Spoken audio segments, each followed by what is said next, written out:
Esquerra i la Fundació Irla han finançat el projecte arqueològic que té un pressupost de 4.000 euros i que després de setmanes de documentació ahir ja va començar amb els treballs de prospecció. Inicialment s'ha començat amb el testimoni oral per intentar delimitar la zona abans que es comenci amb les excavacions. I avui hem començat ja les feines. Avui hem començat amb el testimoni oral i que ens ha indicat on possiblement està el bust i amb les feines de prospecció. I seguirem amb les feines d'excavació ara d'aquí uns dies. El grup de memòria històrica d'Esquerra Republicana de Sabadell ha estat qui ha impulsat la recerca del bust.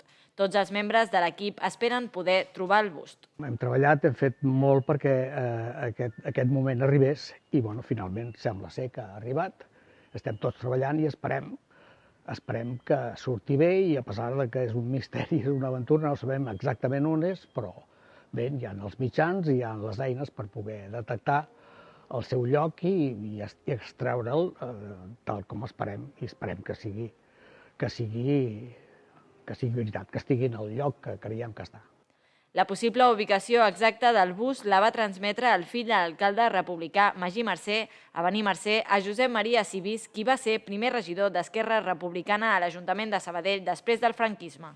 Aquí era el que anomenaven la Catedral Republicana del Vallès, el Círcul Republicà, i després de tants anys la història ens ha traspassat una informació important, no? Simbòlicament, el bust de Pi i Margall, la gran referència del període de la Segona República i referència dels republicans de Sabadell, davant la incautació i davant l'expoli que van fer d'aquest círcul republicà, van enterrar el bust de Pi i Margall.